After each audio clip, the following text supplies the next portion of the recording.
Hi everybody, it is Meiron, founder of My Wine Affair. I've got a very special guest today, drum roll, introduce you to Sherisse Cohen. Hey Sherisse. Hi. Sherisse Hello. is one of Australia's best psychologists, and she sees thousands of people every single year in her practice. And today's topic is, how do we thrive in challenging times?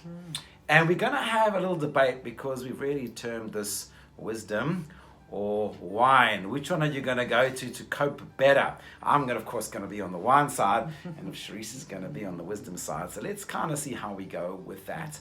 So Sherisse, the first question I have for you is, when we're talking about thriving, what do we actually mean?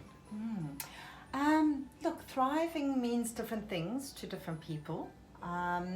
Essentially, it refers to a place where we are happy within ourselves, happy with the way our lives are, and possibly fulfilling our potential, whatever that means, both at work, in our personal lives, in our relationships.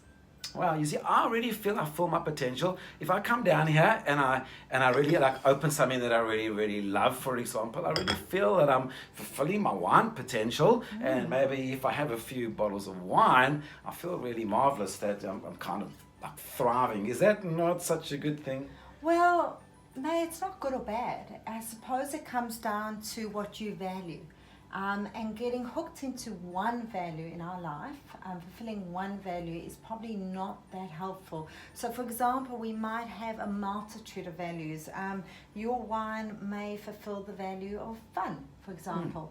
But perhaps you have other values around achievement or accomplishment or contributing. And I suppose it only becomes problematic if the wine or the value of fun is getting in the way of fulfilling the other values. Okay. Does that make sense? It does. It does make sense. Don't worry. It's all right. Okay. It's very well. The other thing I'm really curious about is, so what are some of the coping mechanisms that we can have and really use practically when we feel that we're faced with challenges, whether it be work or family or financial relationships, that kind of thing? What are some of the ways, well, maybe some of the unhelpful or helpful ways that we can actually thrive in those challenging times? Yeah, well let's look at the unhelpful perhaps. It's very easy to fall into those during challenging times. The first one would possibly be escapism. So drinking too much would be an example of that. Any addictive type behavior. Many of us are quite addicted to our screens these days. Another would be isolation or withdrawal, so not connecting with people. For example, overcompensating, so perhaps over-exercising or overworking if things get difficult. So any form of distraction, comfort eating would be another one. Yeah, I totally get that. I love to go to the fridge. But I also really enjoy 5 o'clock coming down and escaping from my day.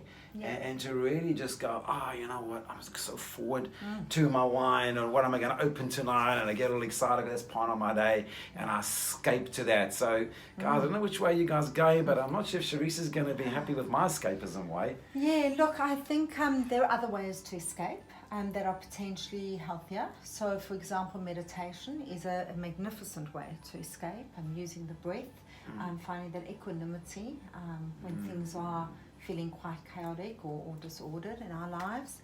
Other ways to escape are exercise. And I always say to my clients, if we don't get the basics right, the exercise, our nutrition, our sleep patterns, then there's no point trying to move into the higher order type psychological strategies. So those would be, for example, once we've got the basics right, we could then look at the way we're thinking, our mindset. But I must say, you can't really say that wine is an unhealthy option. The amount of antioxidants that are present in wine, and the fact that it de-stresses our body so magnificently, I don't know, maybe we're going to leave it to you to decide around that. But, you feel so de-stressed when you just have a beautiful glass of maybe red wine, I don't know, whatever you prefer, Pinot Noir. But coming on the helpful side, right? Yes. So what are the kind of things that we can do, something constructive around thriving in challenging times?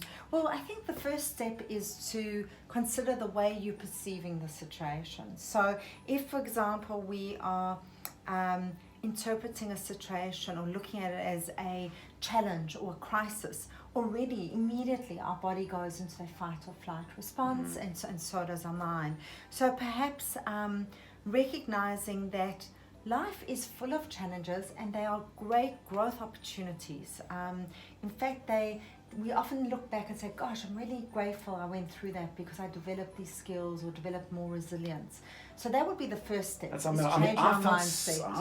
went to a wine tasting, right, and I felt so grateful I was there because the amount I learnt about wine and the regions, I just felt so blessed. I mean, that's it. There's where you're coming from. Ways we can slice and dice it, aren't there? Many Yeah. ways we can look at the same situation, absolutely. And bouncing off that, if, for example, you tend to go into a type of catastrophic thinking, when things get difficult, kind of see the worst possible scenario, probably so that you can cope and deal with it. Perhaps 3 questions you could start asking yourself are, what's the worst that can happen? What's the best that can happen? And what's the most likely to happen? Just so that you can balance your thinking, find that middle ground. Balance is key. Balance in key. Everything we do, including drinking. Well, sometimes I get a bit unbalanced after about my 4th one, but I mean, but it's true. What's the best that can happen with wine? Oh, you just open something extraordinarily good. Oh my God, that's like amazing. Like, what's the worst that can happen? It's shocking. You go, why the hell did I spend my $25 or $30 Save it for on 20 this years. Exactly, put it away. What's the most likely? I'm gonna drink it anyway. Kind of takes the edge off the day, right? Well, I don't know, wisdom or wine, it's kind of a bit of a balancing act, but we might, leave it to the audience to decide which way you want to go, or maybe what a drop of wisdom, a drop of wine every now and then. See, she's coming over to the dark side. I love it. Guys, you rock.